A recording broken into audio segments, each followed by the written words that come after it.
Hi guys and welcome back to your own channel Deepak Yadav Education. Welcome to the daily current affairs of 20th of December 2020। तो आज है तारीख 20 दिसंबर 2020। आज की तारीख से जितने भी इंपॉर्टेंट करंट अफेयर्स बनेंगे उन सभी करंट अफेयर्स को हम लोग डिटेल में डिस्कस करेंगे। नाउ बढ़ते हैं आगे। और गाइज अगर आप लोग को इस लेक्चर की पीडीएफ चाहिए तो नीचे डिस्क्रिप्शन बॉक्स में आप सभी लोगों को टेलीग्राम का लिंक दिया गया है। उस टेलीग्राम के लिंक के ऊपर क्लिक करो और जाकर उस चैनल को ज्वाइन करो, क्योंकि वहां पर इस लेक्चर की पीडीएफ डेली बेसिस पे आप लोग को मिल जाती है। साथ ही साथ डेली द हिंदू न्यूज़पेपर भी आपको मिल जाता है, वहां से आप लोग डाउनलोड कर सकते हो। नाउ अभी तक आपने इस चैनल को सब्सक्राइब नहीं किया है तो नीचे की साइड कुछ इस तरीके का रेड कलर का बटन आ रहा होगा, सब्सक्राइब कर लें, बेल आइकन प्रेस कर लें ताकि आप कोई भी वीडियो की नोटिफिकेशन मिस ना कर पाएं। नाउ बढ़ेंगे आगे, आएंगे हम लोग आर्टिकल नंबर 1 के ऊपर। नाउ उससे पहले मैं बता दूं, यहाँ पर हम लोग अलग अलग सोर्सेज से बहुत सारे इंपॉर्टेंट आर्टिकल्स को डिस्कस करते हैं डेली बेसिस पे, तो चैनल को मेक श्योर करें कि सब्सक्राइब कर लें। तो जो सबसे पहला आर्टिकल है ये है हमारा ह्यूमन फ्रीडम इंडेक्स 2020 के बारे में। तो जो ह्यूमन फ्रीडम इंडेक्स 2020 है, इस इंडेक्स को रिलीज कर दिया गया है। जो हमारे लिए इंपॉर्टेंट है एग्जाम्स के पॉइंट ऑफ व्यू से वो हो जाता है क्या कि इसकी क्या रैंक है, हमारे भारत की क्या रैंक है। तो इस इंडेक्स में, ये इंडेक्स 2020 का, इसमें रैंक है भारत की 111वीं। 162 कंट्रीज में से 111 रैंक है। तो आपको याद रखना है ये इंडिया की रैंक है, ये 2020 की है। और अगर हम बात करें 2019 की, कंपेयर करें तो 2019 में 94 थी। तो आपको लोगों को दिखेगा कि रैंक काफ़ी तेज़ी से नीचे गिर चुकी है, काफ़ी हद तक नीचे गिरी है। यहाँ पर कुछ टॉप और बॉटम कंट्रीज़ के बारे में बताया गया है। उससे पहले हम लोग बात करेंगे ये इंडेक्स बेसिकली है किस चीज़ के बारे में। तो ये जो ह्यूमन फ्रीडम इंडेक्स है, यहाँ पर क्या क्या देखा जाता है, सिविल, इकोनॉमिक और पर्सनल फ्रीडम, किसी भी कंट्री की ये इन यहाँ पर ये सारी फ्रीडम कितनी कितनी दी हुई है, कितनी कितनी आज़ादी है, इन सब चीज़ों को लेकर यहाँ पर बताया जाता है, इस इंडेक्स के थ्रू बताया जाता है। तो ये जो फ्रीडम है सबसे ज़्यादा कहाँ पे देखने को मिलता है, न्यूजीलैंड में। ठीक है, कुछ मार्किंग टाइप की बताई गई है पॉइंट में 8.87, यानी 10 में से कुछ नंबर दिए गए हैं। तो 10 में से आप लोग देखोगे न्यूजीलैंड को कितने दिए हैं, 8.87। उसके बाद टॉप 5 हैं, ये टॉप 5, सॉरी टॉप बॉटम है। ठीक है, टॉप 5 हैं ये और ये बॉटम की 5 है। तो यहाँ पे हम लोग जल्दी से नाम देख लेते हैं।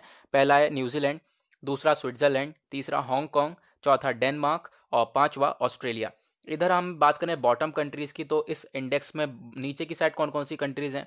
198वें नंबर पर है ईरान, फिर 159 पे येमेन, 160 पे वेनेजुएला, 161 पे सूडान और 162 पे सीरिया। ठीक है, नाउ आगे बढ़ेंगे हम लोग।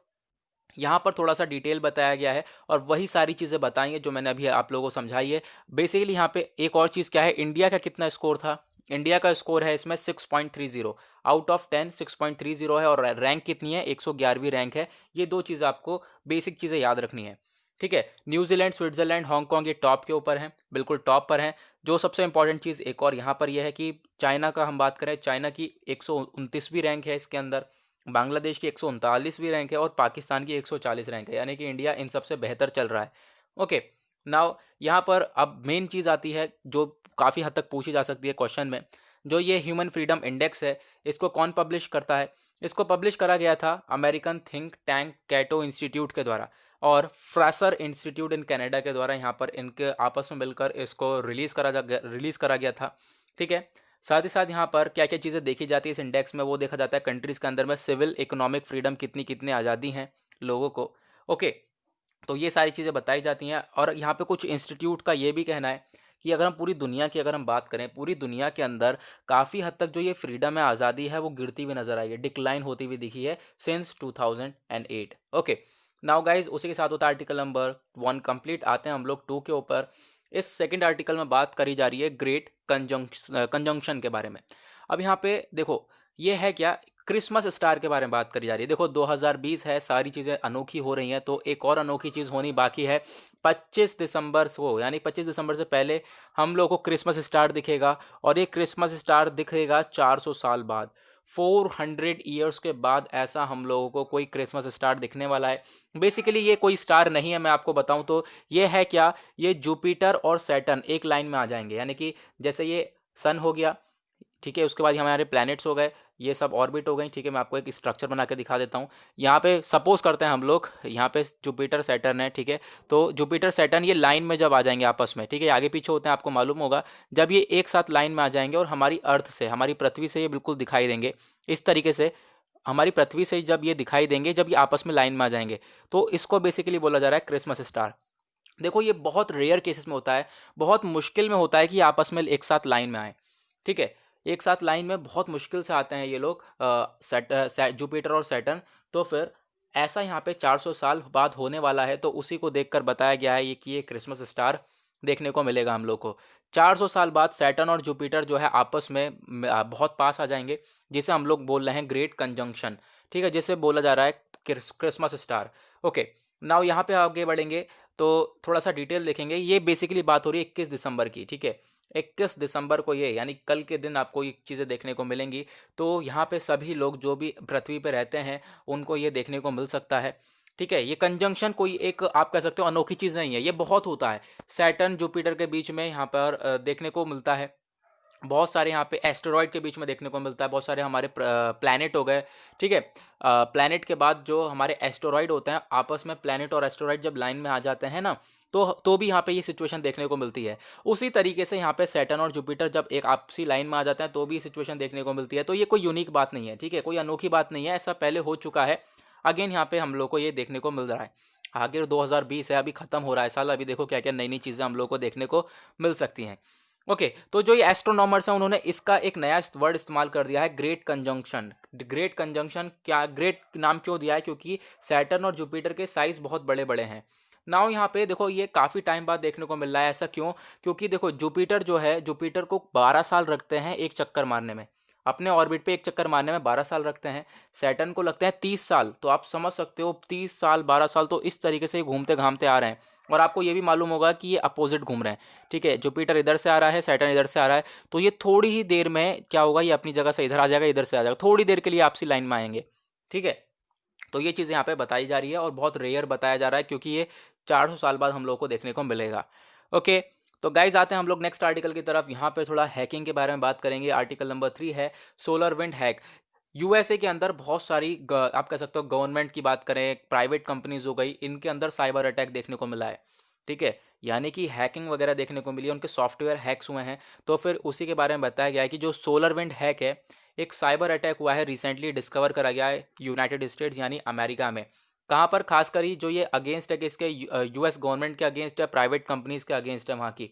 ठीक है, तो अगर हम यहाँ पे देखें, how did so many US government agencies and companies get attacked, यहाँ पे किस तरीके से जो यूएस गवर्नमेंट एजेंसीज हैं, कंपनीज हैं, इनको अटैक करा गया है इस साइबर अटैक से। तो ये सबसे पहले एक कहलाया गया है, इसे सप्लाई चेन अटैक बोला गया है। देखो इसमें हुआ क्या है, instead of directly attacking the federal government और अ प्राइवेट ऑर्गेनाइजेशंस नेटवर्क, यहाँ पर क्या है कि डायरेक्टली अटैक नहीं हुआ गवर्नमेंट के ऊपर या फिर प्राइवेट कंपनीज के ऊपर, यहाँ पे अटैक हुआ है एक थर्ड पार्टी के थ्रू। एक थर्ड पार्टी वेंडर यानी थर्ड कंपनी जो कि सॉफ्टवेयर वगैरह सप्लाई करती थी, उस सॉफ्टवेयर के थ्रू यहाँ पे अटैक देखने को मिला है। ये साइबर अटैक, कोई गोली बमबारी वाला अटैक नहीं है। कंप्यूटर के थ्रू यहाँ पे छेड़छाड़ करके हेरा फेरी कर लेते हैं, वो साइबर अटैक हम लोग को देखने को मिलता है। साथ ही साथ इस केस में हुआ क्या है, ये टारगेट जो बनाया आईटी मैनेजमेंट को टारगेट बनाया, आईटी मैनेजमेंट के सॉफ्टवेयर को, जिसे हम लोग कहते हैं ओरियन। और ये ओरियन सॉफ्टवेयर को सप्लाई कौन करता है? टेक्सास में एक कंपनी है सोलर विंड। ठीक है, तो इसी मेन इस सॉफ्टवेयर को ही हैक कर लिया गया, इस वजह से इसका नाम सोलर विंड हैक बोला गया है। तो यहाँ पे काफ़ी सारी सिचुएशन क्रिएट कर रहा है आज के टाइम पर। ठीक है, काफ़ी सारी प्रॉब्लम्स क्रिएट कर रहा है, उसी वजह से ये न्यूज़ में है और मैंने आपको इसके बारे में बता दिया है। नाउ आते हैं आर्टिकल नंबर 5 के ऊपर। इस आर्टिकल में बात हो रही है E20 फ्यूल के बारे में। जो मिनिस्ट्री ऑफ रोड ट्रांसपोर्ट और हाईवेज है, इन्होंने एक ड्राफ्ट नोटिफिकेशन को पब्लिश किया है, कितनी तारीख को? 11 दिसंबर 2020 को, जिसमें इन्होंने बोला कि जो ऑटोमोबाइल सेक्टर है उसके अंदर ये लोग E20 फ्यूल का इस्तेमाल करेंगे। E20 फ्यूल क्या होता है? E20 is a blend of ethanol with gasoline. ठीक है, यहाँ पे E20 का मतलब है कि एक ब्लेंड है, 20% यहाँ पे क्या होता है? इथानॉल सॉरी 20% क्या होता है? इथानॉल, और इसमें बाकी मिला होता है गैसोलाइन से। तो ये इससे क्या होता है कि अगर ये दोनों आपस में मिल जाएंगे तो एक पावरफुल सोर्स बन जाएगा। साथ ही साथ बहुत सारी चीज़ें, बहुत सारी जो हमारे पॉल्यूशन से रिलेटेड प्रॉब्लम है वो रिजॉल्व हो जाएंगी, वो सॉल्व हो जाएंगी बहुत सारी प्रॉब्लम। ठीक है, कैसे? यहाँ पे आगे हम लोग पढ़ेंगे। तो जो ये नोटिफिकेशन है, ये डेवलपमेंट कर रहे हैं हम लोग E20 कॉम्प्लाइंट व्हीकल्स का। यानी कि ये जो फ्यूल है, इस फ्यूल को अगर हम गाड़ी के अंदर डालेंगे तो इससे क्या होगा? एमिशन, जो कार्बन एमिशन है, कार्बन डाइऑक्साइड एमिशन हो गया, हाइड्रोकार्बन्स का एमिशन हो गया, ये सब कम होगा। यानी कि जो आज के टाइम पे हार्मफुल गैसेस जो हमारे व्हीकल प्रोड्यूस करते हैं, जिनकी वजह से काफ़ी सारा पोल्यूशन देखने को मिलता है, वो काफ़ी हद तक कम हो जाएगा। ठीक है, काफ़ी हद तक कम हो जाएगा। और फिर जो बिल वगैरह, यानी कि जो हम ऑयल वगैरह इंपोर्ट करते हैं, वो हम कम करेंगे, हमारे पास भी एक फॉरेन एक्सचेंज बचेगा। तो हम लोग भी क्या होगा, हमारी जो एनर्जी सिक्योरिटी है वो बूस्ट अप होगी। हर तरीके से हमारी कंट्री को बहुत सारा फ़ायदा देखने को मिल सकता है इसके थ्रू। और सबसे बड़ी प्रॉब्लम जो कि पॉल्यूशन से रिलेटेड प्रॉब्लम है आज के टाइम पर, वो भी कहीं काफ़ी हद तक सॉल्व हो सकती है। ओके, नाउ आगे बढ़ते हैं। नाउ नेक्स्ट आर्टिकल आता है हमारा वर्ल्ड माइनॉरिटीज़ राइट्स डे के बारे में। अब जो नेशनल कमीशन फॉर माइनॉरिटीज़ है, इसने सेलिब्रेट किया है वर्ल्ड माइनॉरिटीज़ राइट डे। कब सेलिब्रेट करता है? ये 18 दिसंबर 2020 को। और ये करा गया है अभी, इसी वजह से ये न्यूज़ में है। माइनॉरिटी आप लोग को मालूम होगा, जो कि ऐसे रिलीजियस कम्युनिटीज़, ऐसे रिलीजियस एथनिक कम्युनिटीज़ जो कि बहुत कम से हों, बहुत कम लोग हों उसमें। ठीक है, बहुत कम ही उसमें आप कह सकते हो रिलीजियस मेंबर्स हों। ठीक है, नाउ अगर हम बात करें, यूनाइटेड नेशन ऑन दिसंबर 18 1992 की बात है, इन्होंने अडॉप्ट किया एंड ब्रॉडकास्ट किया statement on the individuals right belonging to the religious, linguistic, national और एथनिक माइनॉरिटीज़। जो भी हमारे रिलीजन बेस्ड या फिर language based, national based, ethnic based minorities हैं, उनके लिए इस दिवस को मनाया जाता है। और उसी साल बिल्कुल same national commission for minorities ने यहाँ पे सेटअप किया था। ये सेटअप करी गई थी गवर्नमेंट ऑफ इंडिया, हमारी भारत सरकार के द्वारा भी इसको सेटअप किया गया था। अब इसमें होता क्या है, चलो आगे बढ़ते हैं। यहाँ पे होगा क्या कि जो भी ये माइनॉरिटीज़ कम्युनिटीज़ हैं, यानी कि माइनॉरिटी कम्युनिटी आप कह सकते हो, जैसे कि आज के टाइम पर इंडिया में बात करें तो क्रिश्चियन कम्युनिटी माइनॉरिटी है, बहुत कम लोग मिलते हैं, ठीक है, उस रिलीजन के। तो फिर जो भी हमारी माइनॉरिटीज़ कम्युनिटी हैं, उनको प्रोटेक्ट करने का काम है, उनके अंदर एक हार्मोनी प्रोड्यूस करने का काम है, एक हार्मोनी मेंटेन करने का काम करता है ये डे। साथ ही साथ उनको एक रेस्पेक्ट प्रोड्यूस करने का, रेस्पेक्ट देने का, एक बेटर अंडरस्टैंडिंग बनाए रखने का आपसी में सारी माइनॉरिटीज़ के, तो ये काम करा जाता है इस दिवस के द्वारा। तो ये डे इसलिए मनाते हैं हम लोग, वर्ल्ड माइनॉरिटीज़ राइट्स डे, कि भाई जो माइनॉरिटीज़ वाले हमारे लोग हैं, उनके पास भी पूरी तरह से हक है कि वो हर चीज़ को आप कह सकते हो एंजॉय कर सकें।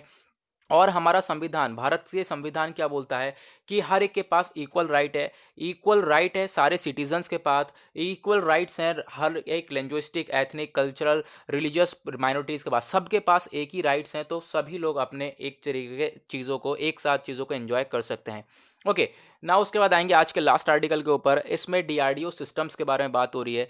देखो, डीआरडीओ की फुल फॉर्म क्या है? Defence research development organisation. ये जो डीआरडीओ है, ये क्या काम करता है हमारे इंडिया में? ये डिफेंस इक्विपमेंट्स को बनाता है, ठीक है, जो डिफेंस वेपन्स हैं उनको बनाता है। अब यहाँ पर इसने 3 वेपन तैयार करे गई थी, और उन 3 वेपन को दे दिया गया है हमारी आर्मी को, नेवी एयरफोर्स को दे दिया गया है। आर्मी को, नेवी को, एयरफोर्स को। एक वेपन दिया आर्मी को, एक नेवी एयरफोर्स को, और सॉरी एक नेवी को और एक एयरफोर्स को। तो ये दिया किसने? ये दिया हमारे डिफेंस मिनिस्टर, रक्षा मंत्री राजनाथ सिंह जी के द्वारा। ओके, नाउ यहाँ पे जो 3 वेपन दिए गए हैं, वो 3 वेपन कौन कौन से हैं? सबसे पहला है Indian maritime situational awareness system, जिससे बोलते हैं हम लोग IMSAS। ये दिया गया नेवल स्टाफ को, ठीक है। दूसरा चीज़ अस्त्रा MK1 मिसाइल, ये किसे दिया गया है? ये दिया गया एयर चीफ मार्शल को। दूसरी लास्ट जो दिया गया है बॉर्डर सर्विलेंस सिस्टम, ये किसे दिया गया? आर्मी स्टाफ को। तो ये 3 वेपन दिए गए हैं अलग अलग आर्मीज़ को, आर्मी, नेवी और एयरफोर्स को। तो ये जो बॉस नाम का है, बॉस नाम का मतलब बॉर्डर सर्विलियंस सिस्टम, जो कि आर्मी को दिया गया है। तो ये क्या काम करेगा? कोई भी वेदर हो, कैसा भी वेदर का कंडीशन हो, बारिश हो रही हो, तूफान आ रहा हो, कैसा भी मौसम हो, उसमें ये निगरानी रखेगा बराबर। ये निगरानी रखने वाला सिस्टम है, ठीक है। तो उसके बाद दूसरा जो है IMSAS, ये एक हाई परफॉर्मेंस इंटेलिजेंट सॉफ्टवेयर है। इससे क्या होगा? हमारे पास पूरी की पूरी ग्लोबल मैरीटाइम सिचुएशनल पिक्चर होगी, ठीक है। ये हमारे नेवी को दिया गया है, ठीक है। यहाँ पर नेवी के पास पूरी तरीके से पूरे दुनिया का जो मैरीटाइम सिचुएशन है वो कैसा है वो देख लेगा, यानी कि समुद्री एरिया में किस तरीके की सिचुएशन है वो इस सॉफ्टवेयर के थ्रू पता लगा लिया जाएगा। ये भी बेस्ट है। लास्ट जो है अस्त्रा MK1 मिसाइल दी गई है। किसे दी गई है? यह आप लोगों को मालूम होगा, एक एयरफोर्स को दी गई है मिसाइल। तो जो एयरफोर्स है उसको ये मिसाइल दी गई, इसका नाम क्या है? Beyond visual range, BVR missile. और जो कि लॉन्च करी जा सकती है सुखोई से। सुखोई जो हमारे पास एयरक्राफ्ट है, उससे भी ये मिसाइल लॉन्च करी जा सकती है। साथ ही साथ MiG-29 के इन सभी एयरक्राफ्ट से जो है इस मिसाइल को लॉन्च करा जा सकता है। और इसको डेवलप करा डिफेंस रिसर्च डेवलपमेंट लेबोरेटरी ने, जो कि हैदराबाद के अंदर बेस्ड है। ओके, तो गाइज इसी के साथ होता है आज का हमारा डेली करंट अफेयर वीडियो का एनालिसिस पूरी तरह से समाप्त। आई होप आप लोगों को मजा आया होगा। मजा आया होगा तो वीडियो को लाइक जरूर करना, और अभी तक आपने चैनल को सब्सक्राइब नहीं किया है तो नीचे रेड कलर का बटन आ रहा होगा, सब्सक्राइब कर लें, बेल आइकन प्रेस कर लें ताकि आप कोई भी वीडियो की नोटिफिकेशन मिस ना कर सकें। तो आज के लिए बस इतना ही, मिलेंगे आप लोगों से नेक्स्ट वीडियो में। आज के लिए bye bye, have a nice day.